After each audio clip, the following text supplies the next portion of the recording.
Hello guys, welcome to V learning classes. चलिए आज हम स्टार्ट करते हैं क्लास 11th केमिस्ट्री के एग्ज़ाम का सॉल्यूशन जो कि हरियाणा बोर्ड कंडक्ट करा चुका है। तो चलिए स्टार्ट करते हैं। तो फर्स्ट क्वेश्चन क्या है कि number of moles in 64 gram of oxygen are, कि ऑक्सीजन जो गैस है उसके 64 ग्राम में कितने नंबर ऑफ मोल होंगे। तो ऑक्सीजन गैस का जो फॉर्मूला होता है वो क्या होता है, O2 होता है। ऑक्सीजन गैस का फॉर्मूला क्या होता है, O2 होता है। और एक ऑक्सीजन का जो मोलिकुलर मास होता है वो 16 होता है। और यहाँ पर कितने ऑक्सीजन है, यहाँ पर 2 ऑक्सीजन है। तो यहाँ पर जो इसका मोलिकुलर मास होगा 16 इंटू 2 कितना हो जाएगा, 32 ग्राम हो जाएगा। तो जो मोलिकुलर मास है यहाँ पर, जो मोलिकुलर मास किसके इक्वल होता है, 1 मोल के इक्वल होता है। तो यहाँ पर क्या आ जाएगा कि जो 30 gram is equal to 1 mole, 1 is equal to 1/32। और कितने ग्राम पूछा है यहाँ पर, 64 ग्राम पूछा। तो 64 ग्राम इज इक्वल टू, तो 64 ग्राम कितना, 1/32 इंटू 64। तो यहाँ पे कितना है 2। तो यहाँ पर नंबर ऑफ मोल्स कितने होंगे, 2 मोल्स होंगे। तो इसका आंसर क्या आ जाएगा, बी आंसर आ जाएगा कि नंबर ऑफ मोल्स कितने होते हैं, 2 होते हैं 64 ग्राम ऑफ ऑक्सीजन में। तो इसका जो सेकंड क्वेश्चन क्या है कि find number of unpaired electron in nitrogen atom. तो नाइट्रोजन एटम में कितने नंबर ऑफ अनपेयर्ड इलेक्ट्रॉन होते हैं हमें वो बताना है यहाँ पर। तो नाइट्रोजन का एटॉमिक नंबर कितना होता है, 7 होता है। कितना होता है, 7। 1s2 2s2 2p3। यहाँ पर क्या, अगर इसको हम फिल करते हैं तो यहाँ पे क्या आ जाएगा, 1s2 में कितने आएंगे 2, 2s2 में कितने आएंगे 2। अब है p ऑर्बिटल, p में कितने 3 हैं, ये हमने यहाँ पे बना दिया p ऑर्बिटल 1 2 और 3। तो p ऑर्बिटल वाले क्या है, अनपेड है, 3 इलेक्ट्रॉन्स। तो जो 3 अनपेड इलेक्ट्रॉन्स, इसका आंसर क्या आ जाएगा, सी आ जाएगा कि यहाँ पर जो नाइट्रोजन में अनपेड इलेक्ट्रॉन है वे कितने यहाँ पर 3 हैं, वो भी कौन से वाले, p ऑर्बिटल वाले। तो आंसर कितना होगा इसका, सी। तो इसका जो थर्ड क्वेश्चन है क्या है, arrange boron carbon nitrogen fluorine and silicon in correct order of their non metallic character. Non metallic character के अकॉर्डिंग यहाँ पर क्या करना है, इनको अरेंज करना है। तो यहाँ पर जो अरेंज करना है ये दे रखे हैं यहाँ पर इनकी जो सीरीज। तो यहाँ पर जो इसका आंसर है वो क्या है, सी है कि फ्लोरीन नाइट्रोजन कार्बन बोरोन और सिलिकॉन। तो ये क्या है यहाँ पर, इसका जो नॉन मेटेलिक का जो करेक्ट ऑर्डर है वो यहाँ पर क्या है, ये वाला। तो इसका आंसर क्या आ जाएगा, यहाँ पर सी आ जाएगा। नेक्स्ट क्वेश्चन क्या है यहाँ पर, how many horizontal rows in modern periodic table, की जो मॉडर्न पीरियोडिक टेबल है उसमें कितने नंबर ऑफ रोज होती हैं। तो उसके अंदर जो मॉडर्न पीरियोडिक टेबल के अंदर जो नंबर ऑफ हॉरिजॉन्टल रोज होती है कितनी होती है, 7 होती है। यहाँ पर आंसर गिवन है 2 6 8 7। तो इसका आंसर यहाँ पर क्या आ जाएगा, 7। तो 7 यहाँ पर क्या होती है, नंबर ऑफ हॉरिजॉन्टल रोज होती है मॉडर्न पीरियोडिक टेबल के अंदर। इसका जो नेक्स्ट क्वेश्चन है fifth, which compound show zero dipole moment, कि किसका जीरो डाइपोल मोमेंट होता है, CCl4 H2O SO2O H2S। तो इसका भी डाइपोल मोमेंट होता है, इसका भी डाइपोल मोमेंट होता है, इसका भी डाइपोल मोमेंट होता है। यहाँ पे कार्बन टेट्राक्लोराइड CCl4 है जिसका क्या होता है, जीरो डाइपोल मोमेंट होता है। तो इसका आंसर यहाँ पर क्या आ जाएगा, ए आंसर CCl4। इसका जो सिक्स क्वेश्चन क्या है कि which type of intermolecular force exist in H2S molecules, कि H2S मॉलिक्यूल के अंदर जो इंटरमोलिकुलर फोर्स है किस टाइप की होती है, dipole dipole force, dipole induced dipole force, dispersion force या हाइड्रोजन बॉन्ड। तो इसके अंदर क्या होती है, डाइपोल डाइपोल फोर्सेज होते हैं किसके अंदर, H2S के अंदर। तो इसका आंसर क्या हो जाएगा, यहाँ पर ए आंसर हो जाएगा, डाइपोल डाइपोल फोर्सेज। इसका जो सेवन्थ क्वेश्चन है वो क्या है कि a real gas act as an ideal gas under which condition, कि कोई रियल गैस आइडियल गैस की तरह बिहेव कर सकती है, किस कंडीशन में कर सकती है, जब हाई टेम्परेचर होगा और लो प्रेशर होगा। यहाँ पे कई ऑप्शन गिवन थे, तो इनमें से जो आंसर होगा वो क्या होगा कि जो आइडियल गैस की तरह कब बिहेव कर सकती है, जब हाई टेम्परेचर होगा और लो प्रेशर होगा। उस केस में रियल गैस किसकी तरह बिहेव कर सकती है, आइडियल गैस की तरह बिहेव कर सकती है। तो इसका आंसर क्या होगा, यहाँ पर ए होगा। नेक्स्ट क्वेश्चन क्या है एट्थ इसका, कि the enthalpies of all elements in their standard state, की जो एंथैल्पीज होती है ऑल एलिमेंट्स की स्टैंडर्ड स्टेट में वो कितनी होती है, unity, 0, less than 0, greater than 0। तो enthalpies of all elements in their standard states में क्या होती है, उनकी एंथैल्पी 0 होती है। तो इसका आंसर यहाँ पर क्या आ जाएगा, बी आंसर आ जाएगा कि उनकी एंथैल्पीज कितनी होती है, 0 होती है। नेक्स्ट क्वेश्चन क्या है इसका 9th, the pH of milk is, कि मिल्क की पीएच कितनी होती है, 7.4, 9.2, 7.8 या 6.8। तो जो पीएच होती है मिल्क की वो कितनी होती है, 6.8 होती है। तो ये आंसर आ जाएगा किसका, कि पीएच ऑफ मिल्क कितनी होती है, 6.8 होती है। तो आंसर यहाँ पर क्या आ जाएगा, डी आंसर। इसका जो 10th क्वेश्चन है, 10th क्या है कि the oxidation number of manganese in KMnO4, कि जो KMnO4 होता है उसमें जो ऑक्सीडेशन नंबर होता है वो मैग्नीज का कितना होता है। तो यहाँ पर +1 गिवन है, +5 गिवन है, +7 गिवन है, +3 गिवन है। तो यहाँ पे जो मैग्नीज का ऑक्सीडेशन नंबर होता है KMnO4 में वो कितना होता है, +7 होता है। कि ऑक्सीडेशन नंबर कितना होता है इसका, +7 होता है। किसके अंदर, KMnO4 के अंदर, किसका, मैग्नीज का।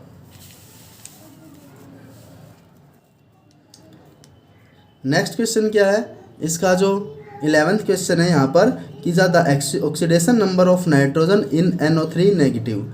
यहाँ पर जो ऑक्सीडेशन नंबर पूछ रखा है, ऑक्सीडेशन नंबर कितना होता है नाइट्रोजन का इसके अंदर, तो वो कितना होता है, +5 होता है। कि ऑक्सीडेशन नंबर ऑफ नाइट्रोजन का कितना होता है, +5 होता है। किसके अंदर, NO3 नेगेटिव के अंदर। तो आंसर इसका कितना आ जाएगा, डी आंसर। नेक्स्ट क्वेश्चन क्या है इसका 12, कि विच इज़ द हैवी वाटर, की हैवी वाटर क्या है इसमें, H2O, H2O2, D2O या D2O2। तो इसका आंसर क्या आएगा, यहाँ पर जो हैवी वाटर का फॉर्मूला होता है वो क्या होता है, D2O होता है। तो इसका आंसर क्या होगा, यहाँ पर C होगा। तो आंसर क्या आ जाए यहाँ पे, D2O। तो इसका जो 13th क्वेश्चन है नेक्स्ट, कि which metal is use to prepare H2 with dilute H2SO4, कि कौन सी मेटल है जो डाइल्यूट H2SO4 के साथ मिलकर क्या प्रोड्यूस करती है, हाइड्रोजन गैस प्रोड्यूस करती है। तो वो कौन सी मेटल है, यहाँ पर गिवन है कॉपर, मरकरी, सिल्वर, जिंक। तो इसमें से क्या आ जाएगा, जिंक आ जाएगा, जो गैल्वेनाइजेशन प्रोसेस में क्या करती है, H2 प्रोड्यूस करती है, किसके साथ, डाइल्यूट H2SO4 के साथ। नेक्स्ट क्वेश्चन है इसका 14, कि what is the formula of baking soda, कि जो बेकिंग सोडा होता है उसका क्या फॉर्मूला होता है। तो यहाँ पे नेक्स्ट क्वेश्चन क्या है, कि what is the formula of baking soda, baking soda का क्या फॉर्मूला होता है, NaHCO3, Na2CO3, NaOH, KOH। तो इसका आंसर यहाँ पर क्या आएगा, NaHCO3। तो बेकिंग सोडा जो फॉर्मूला होता है वो क्या होता है, NaHCO3। नेक्स्ट क्वेश्चन क्या है, कि which alkali metal gives hydrated salt, कि कौन सी एल्कली मेटल है जो क्या देती है, हाइड्रेटेड साल्ट देती है। यहाँ पर ऑप्शन गिवन है लिथियम, सोडियम, पोटेशियम, सीजियम।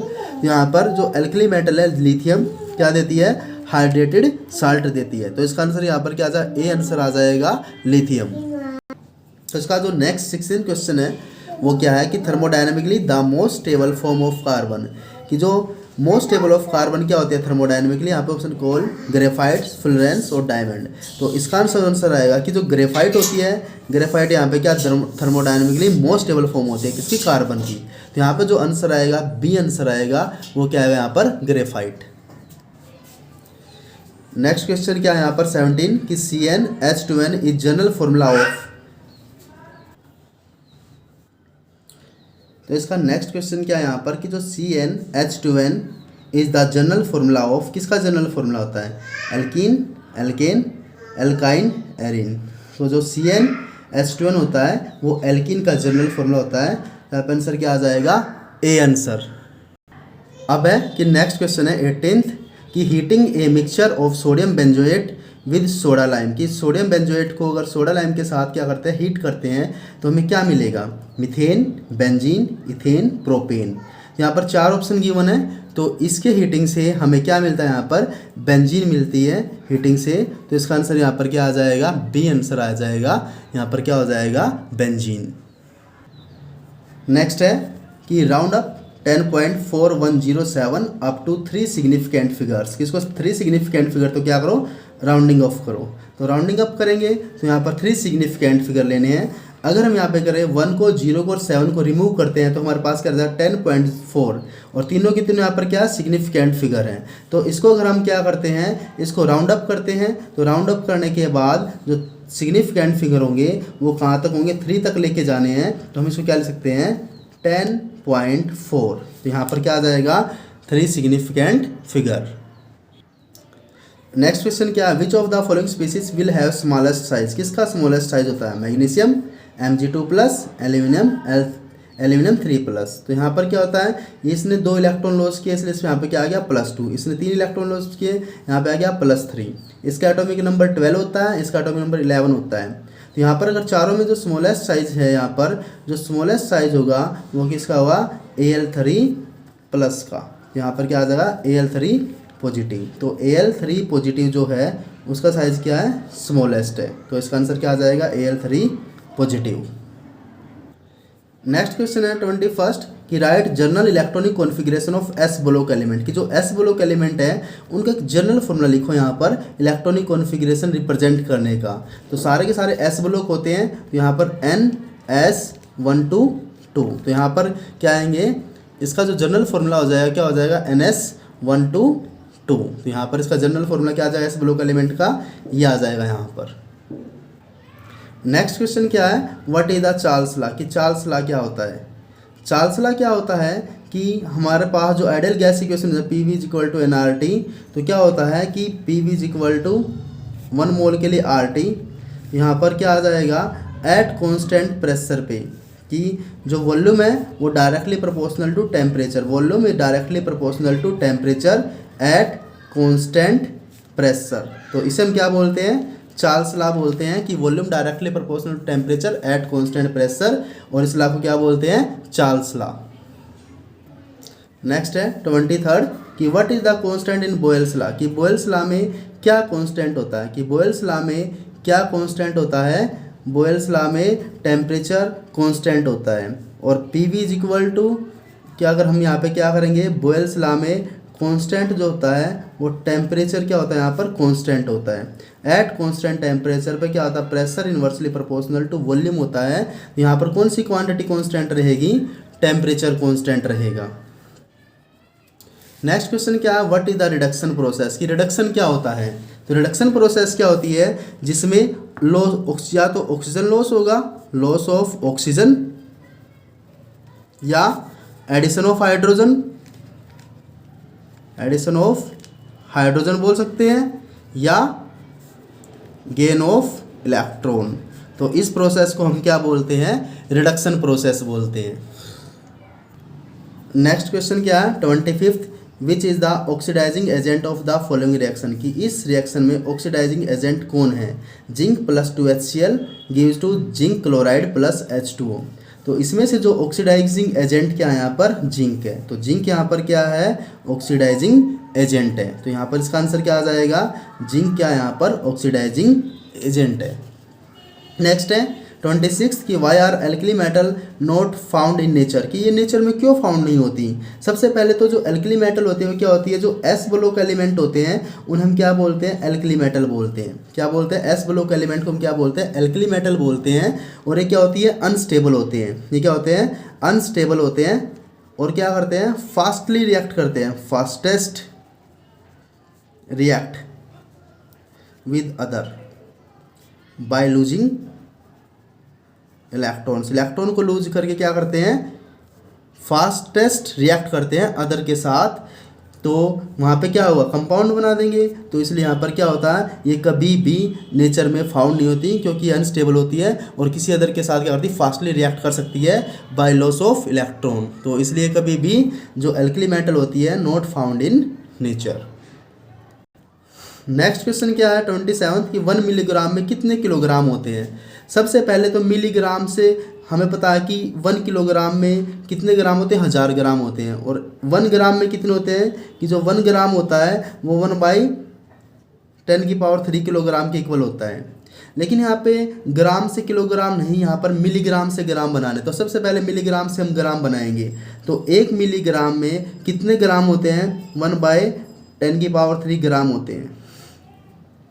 अब 1 ग्राम में कितने किलोग्राम, सबसे पहले मिलीग्राम से ग्राम और ग्राम से किलोग्राम। तो यहाँ पर कितना आ जाएगा, तो 1 मिलीग्राम होता है उसमें क्या होता है 10⁻⁻6 किलोग्राम होते हैं। या इसको हम कैसे लिख सकते हैं, 1/10⁻6 किलोग्राम लिखो, या 10⁻⁻6 या 1/10⁻6 किलोग्राम। इसको हम कैसे भी लिख सकते हैं कि 1 मिलीग्राम में कितने किलोग्राम होते हैं, 10⁻⁻6 किलोग्राम या 1/10⁻6 किलोग्राम होते हैं। नेक्स्ट क्वेश्चन क्या है, binary compound form by magnesium and nitrogen. तो इसका आंसर क्या आ जाएगा, यहाँ पे जो मैग्नीशियम की वैलेंसी होती है 2 होती है, नाइट्रोजन की वैलेंसी कितनी +3 होती है, यहाँ पे क्या आ जाएगा Mg3N2। तो इसको हम क्या बोल देंगे, मैग्नीशियम नाइट्राइड। तो इसका जो बाइनरी कंपाउंड होगा क्या हो जाएगा, Mg3N2 हो जाएगा। तो इसका आंसर क्या आ जाएगा, Mg3N2। नेक्स्ट है 29, each line of volume and temperature graph. कि volume and temperature graph at constant pressure is called.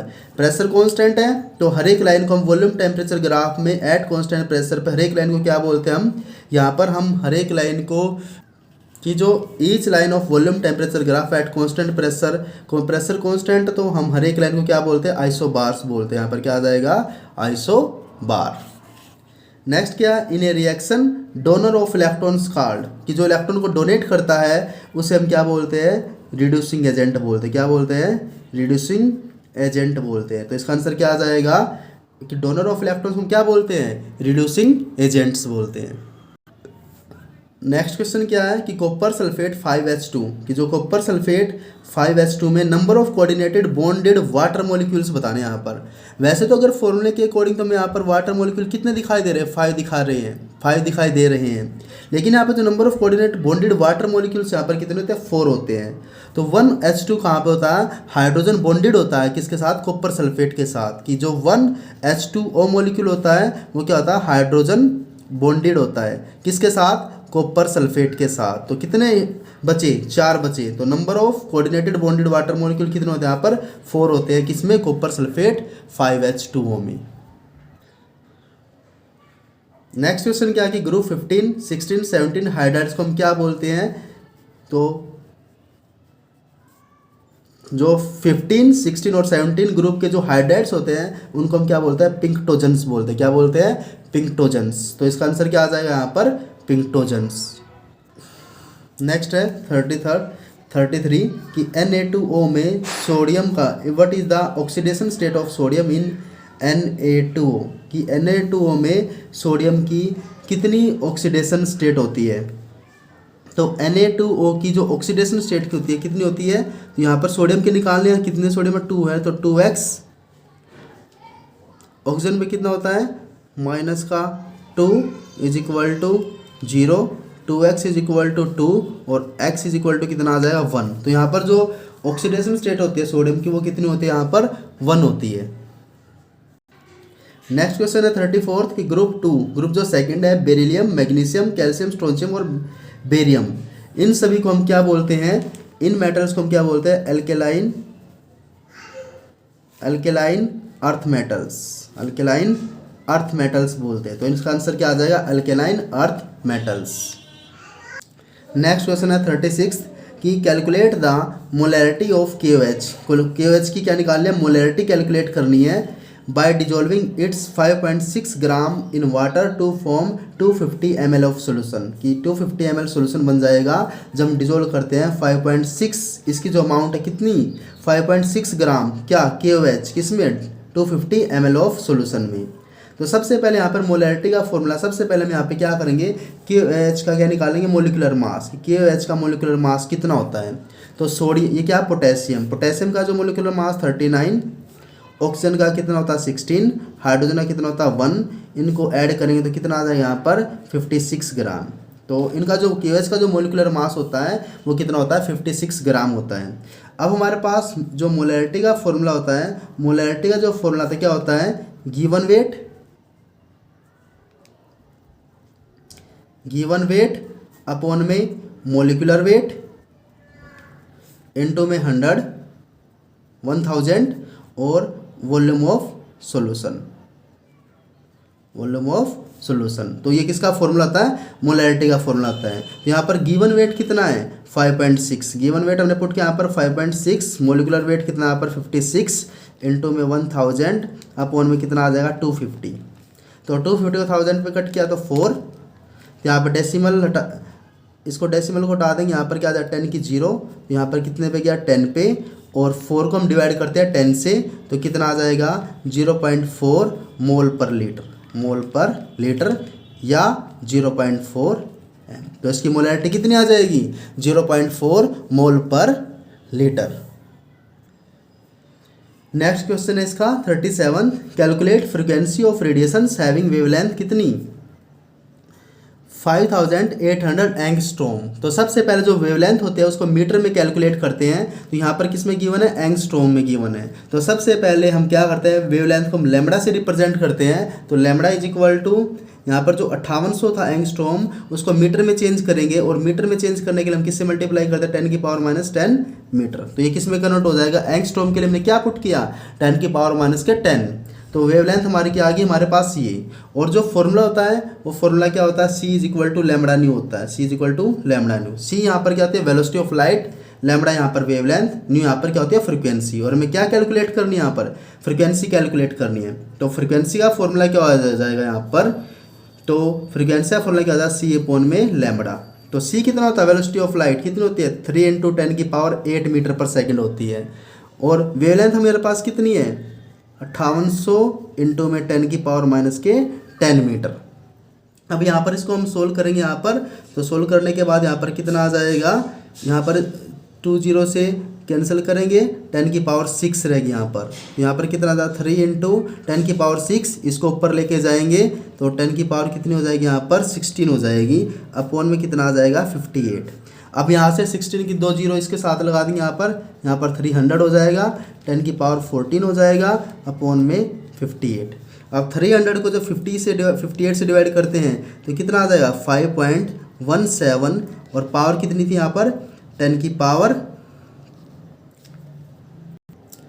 तो कितना आ जाएगा यहाँ पर 5.17 इंटू 10 की पावर 14 हर्ट्ज। तो यहाँ पर इसका आंसर क्या आ जाएगा 5.17 इंटू 10 की पावर 14 हर्ट्ज आ जाएगा। तो ये था सॉल्यूशन ऑफ केमिस्ट्री। तो बने रहिए विद वी लर्निंग क्लासेज। अगर ये वीडियो आपको पसंद आए तो लाइक शेयर एंड सब्सक्राइब करना ना भूलें। Thank you.